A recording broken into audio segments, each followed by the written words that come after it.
একদিন হুট করে ঠান্ডা পড়লে পরের দিন আবার হুট করে দুপুরবেলাটা এত পরিমাণে গরম পড়ছে, আর এই বাজে রকম ওয়েদারে আমার শরীরটা একেবারে নাজেহাল হয়ে গেছে। মানে এত পরিমাণে ঠান্ডা লেগেছে, তার সাথে তো কাশি হয়েই যাচ্ছে। কাশি সে কমার আর নাম নেয় না। খুব বিচ্ছিরি একটা জিনিস। আর তার মধ্যে যদি আরও একটু শরীর খারাপ হয় তাহলে তো আর কোনো কিছু বলার কথাই না। পাশের বাড়ির এক মামি আমাকে একটুখানি ভেজ মাঞ্চুরিয়ান দিয়ে গেছিলো, আর মা স্লাইস রুটি এনে রেখেছিলো, তো ভাবলাম সেটা দিয়ে সকালবেলা একটুখানি খেয়ে নিই। সকালবেলা খাওয়া দাওয়া করার পরে স্নান করে এসেছি, আবার স্নান করার পর এখন আবার খাওয়া দাওয়া করব। মাঝখানে প্রায় অনেকটা সময় গ্যাপ চলে গেছে। আজকে দিদা রান্না করেছে আমার ফেভারিট পালং শাক, আর এদিকে ছিল এঁচোড়।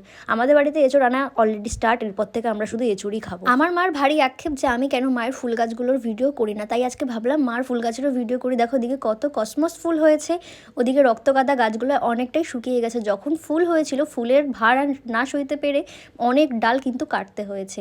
আর যেদিন কাজ থাকে সেদিন মনে হয় আরও বেশি কাজ থাকে। সেদিন যেরকম সবুজের বার্থডে ছিল, আমার আবার দুপুরবেলা একটা বাড়িতে ইনভাইট ছিল, সেখানে খেতে গেলাম। রাত্রেবেলা বাড়িতে এসে দেখি মা অলরেডি সব জোগাড়যন্ত্র করে নিয়েছে, এখন সবুজ কেক কাটবে।